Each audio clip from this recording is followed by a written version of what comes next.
పూర్తి చేసుకోవద్దా, మా జూరాల పూర్తి చేసుకోవద్దా, మా తుమ్మిళ్ళ ప్రాజెక్టు పూర్తి చేసుకోవద్దా, మా ప్రాంతం అభివృద్ధి చెందొద్దా అని చంద్రశేఖరరావుని అడుగుతున్నా.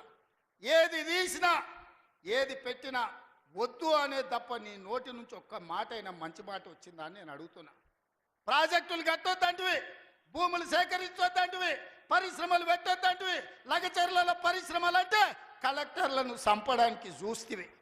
మాకు పరిశ్రమలు వద్దా, మా జిల్లాకు ప్రాజెక్టులు వద్దా, మా జిల్లాలో నీళ్లు పారొద్దా, మా పంటలు పండొద్దా, మా రైతులు బాగుపడొద్దా, మేము మంచి బట్టలు కట్టుకోవద్దా, మేము బుక్కెడు బువ్వ తినొద్దా, మేము సమాజంలో గౌరవంగా బతకొద్దా? చంద్రశేఖరరావు, నువ్వు సమాధానం చెప్పని నేను వేదిక మీద నుంచి అడుగుతున్నా. మాకు ఆత్మగౌరవం లేదా? మేము మీలాక దొరలు కాకపోవచ్చు, కానీ మేము రైతు బిడ్డలమే కదా, మేము గౌరవంగా బతకాలని కోరుకోవడం తప్ప మా ఆడబిడ్డలు వాళ్ళ పిల్లల్ని చదివించుకోవాలనుకోవడం ఏమన్నా నేరమా? ఎందుకు అడ్డుకుంటున్నారు నువ్వు, నీ కొడుకు, నీ అల్లుడు అని నేను అడుగుతున్నా.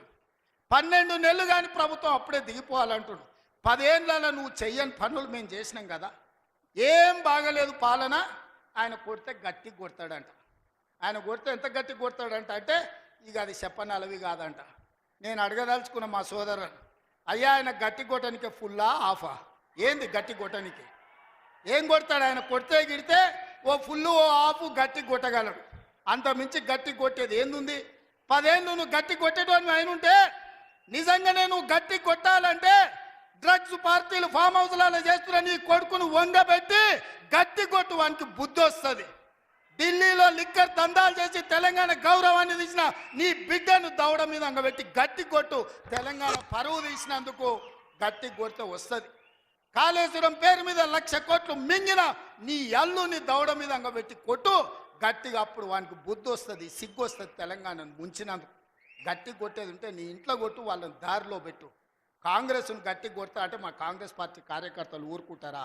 రా, ఎంత గట్టి కొడతావో చూద్దాం. పొంకణాల పోసిగానికంట 3 ఎట్లంట 36 దొడ్లంట. వెనకడికి పొంకణాలు చెప్పేటోడు. 10 ఏళ్ళు నువ్వే ఉన్నావు కదనే, 10 ఏళ్ళలో నిన్ను ఇవ్వడం చేయొద్దన్నాడా? ఇవాళ మేము 12 నెలల ఏమి చేయలేదు అంటున్నాడు. నేను అడుగుతున్న ఇక్కడికొచ్చిన మా ఆడబిడ్డల్ని, అక్క 500 రూపాయలకు సిలిండర్ వస్తలేదా?